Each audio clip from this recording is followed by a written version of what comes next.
Hello, everyone. This is Rob Golfi with Remax, the Golfi team. Welcome to the Golfi Real Estate Show with host Stephanie Vivier. Welcome back, Rob. I got an opportunity to speak with Phil last week, and we had a great time. And I'm sure you've heard this before. I don't know if you have, but you guys sound so much alike. Oh, is that right? Is that right? Yes. So I did duplicate myself a little bit there. Yeah. But if you saw all my three boys together with me, you would go, people always get mixed up between my three boys because they all look a lot alike. You know what I mean? Like very close in resemblance. And so when somebody says, "Yeah, I met your son," not sure which one. It's like, I think it's Phil, I think it's Dan, I think it's Jeff, and it's like. And one time, Dan, like my son Dan, he walked into the bank. This was years ago, and he walked into the bank, and they said, "Hey, Rob, how you doing?" And like he's taller than I am. He's 6'1", I think. Yeah. And then they realize, they go, "No, I'm his son," and my son goes, "Oh, you mean I almost can get into the bank and take money out of your account, maybe, eh?" So, but we do look a lot alike. So we go to. Every year we go to this tournament. It's called Father and Three Sons. So if you have, if you're a father with three boys, and this tournament's been going on, I don't know, for 85 years, and we've been in it for over 10 ourselves as a Father and Three Sons golf tournament. And it's funny when everybody, we all wear the same shirts, us four, right? Myself and my three sons, and we're walking around. We actually look the most like each other than any of the other Father and Three Sons. It's like if there was a contest, if any of my sons are at any event, like they go someplace, they go, "You're Rob Golfi's son for sure." You know what I'm saying? Like, you know how some people have kids, they have their own identity and their own look and everything else. But I'll tell you, Stephanie, if you met any of my sons and did not ever see them, you would say that is definitely from Rob Golfi. I'm telling you, it's ironic. So my gene was pretty strong when we made these kids. So there's no doubt about that. Oh my gosh. Yeah. Phil was great. Yeah. You guys sound alike. Even some of the phrases were similar. So we didn't miss you too much, Rob, okay, but it's good to have you back. Good. So. And I know we're heading into the holiday season now. Last week, the Santa Claus parades kicked off for the Niagara region. Niagara Falls was one of the first, and the Golfi team was there. Yes, one of my favorites. Niagara Falls is one of my favorites. The one thing I love about the Niagara Falls parade is, it's so tight. The people that are there watching it, it's very close to, like, you're feeling like you're right with them.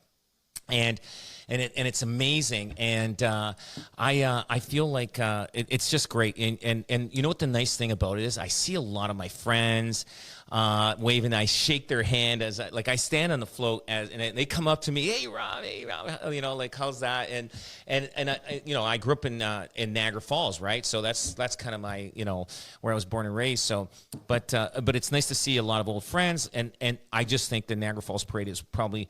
I'd say I rank that in the top 3 of the parades that we do. Oh, wow. Well, it was a good one to get kicked off last weekend. And I know you guys are going to be in Burlington this weekend at their Santa Claus parade as well. Yeah, we're going to be in Burlington, and that's a day parade, I think it is. And I prefer the night parades where, you get to see the lights better on the floats and stuff like that. But we're always trying to change things, make the float better and stuff like that. But yeah, looking forward to it. It is a lot of work. I did 6 parades a year for quite a few years, and it was every weekend we were doing a parade, and it was getting a little bit much. And so now I narrowed it down to 3, and but I think it'll. The one thing about the parade is Hamilton and Niagara Falls now are on the same day, and because I liked Hamilton too, and they changed it last year. I don't know why. And but if I had to do 3 parades, like I've done Niagara Lake, I've done West Lincoln, I've done the Burlington will be the first one we're doing,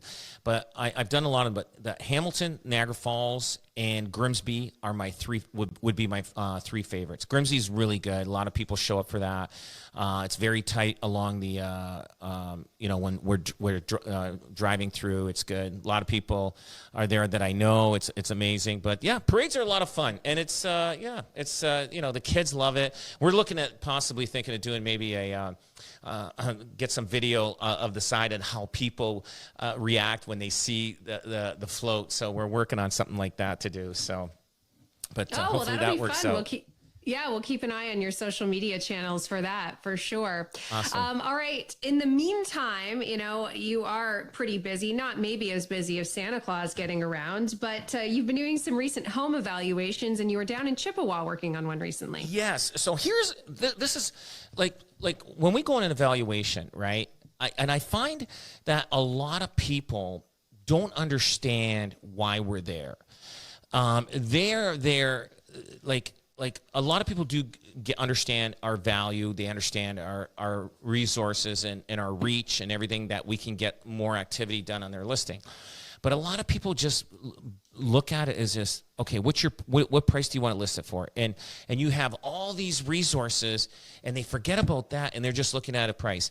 So, but anyway, I went to this one, and the people were saying, all their neighbors were saying, oh, don't sell your house under this much. And they're listening to their friends and family. And I'm showing them, comparables, and like we're off by over $500,000 on this one. Way off. And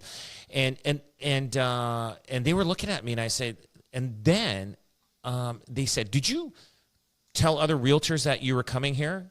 Because I think he's had other realtors there that he was interviewing, and they probably said the same thing I did. And he was getting upset with me. He was saying, you probably told other people, that other realtors, and all you realtors are conspiring. I go, no, are you kidding? You think I'm going to tell other realtors that I'm going to your house for a home evaluation? I don't want anybody to know that you're thinking of selling. I want your business. I don't want nobody else to even have a chance to get your business.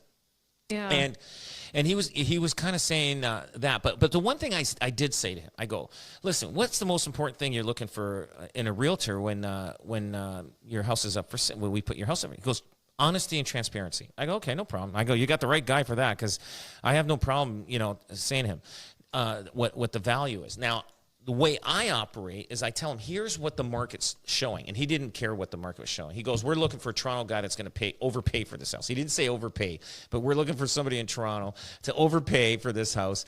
And that, and I says, well, they're pretty smart right now. They got information just like we do here. But he was, and I was telling him, I said, listen, I have no problem trying the number that you want to try. I have no problem. I go, but I'm going to let you know, like, in 3 weeks after your house is on the market, and if nobody shows up or no offers, we should adjust the price accordingly, and so that we satisfied your price idea that you wanted to go in. And if it didn't work, let's get it to closer to the market where the market's willing to bear. But it was tough. They go, well, our neighbor said, like, is your neighbor a realtor? Like, no. Is your friend a realtor? No. And I get it. We do try to get the most money for their house, but sometimes that hurts them. And sometimes people have their house on the market so long that they actually miss the boom market. And I basically told them, I said, in the next 6 months, you've got a good market coming up. You've got a great market coming up. If you lose that, I go, you're here for another year. I go, you're going to be here for another year. And I just said, so like, I truly feel, especially in Niagara, I feel that March, April is going to be the month where houses are going to start selling. I'm not going to say it's going to boom. I think the market will be up maybe 3 or 4% from last year. Maybe not. I don't know. But I do feel that a lot of buyers will come out into the marketplace, and they are going to start looking and buying, especially in that spring market. Now, in Toronto, that spring market starts February, March, and then in Hamilton, it's in February, March also, but it trickles down the Queen Elizabeth Way right to Niagara, where it comes in about March. March is usually the high points. I see that activity that happens in Niagara. And but the one thing I just want to emphasize, look, when I go in and do an evaluation, it's not written in stone. I'm there to just give you what the market's willing to do, willing to pay for it. Now, sometimes we're wrong. We're guessing what a willing buyer is willing to pay. Sometimes a person that buys your house could be somebody that the parents live down the street, and they want the house on the same street. They're willing to pay more money for it. Those people will pay more money. I've had clients like that. I tell them, I go, hey, listen, you're overpaying for the house, but the sellers aren't willing to budge. So they go, I don't care. I need to be on this street because I have a relative, I have a mother, I have a daughter, I have whatever. We need to watch their kids. They got to watch our kids or whatever. They don't care. They will pay a little bit more money to be on the same street as their relatives or friends. Which is, and that's, you don't know. But a real crazy story here, I'm going to tell you one, is I had a house for sale. It was on the waterfront many, many years ago. And we were overlisted, overpriced on this listing. We tried selling it, and I had it for a long time. And then I decided with the homeowner, he said, Rob, do you want to continue? I said, I've got a lot of money into this. And I said, you know what? It's tough. I said, maybe, give somebody else a chance at it, right? And because it just wasn't going to sell. But you know what? Luck has. Somebody wins a lottery, and they buy that house. No. They buy that house. What are the chances? What are the chances? What are the chances of that happening? Way. But you know what? It was meant to go that way, because if I did list that house, that person probably wouldn't have won the lottery, because things change. That's how the dynamics of the world work. But yeah. All those butterfly effects. Oh my God! You know what? Yeah. See, you know what?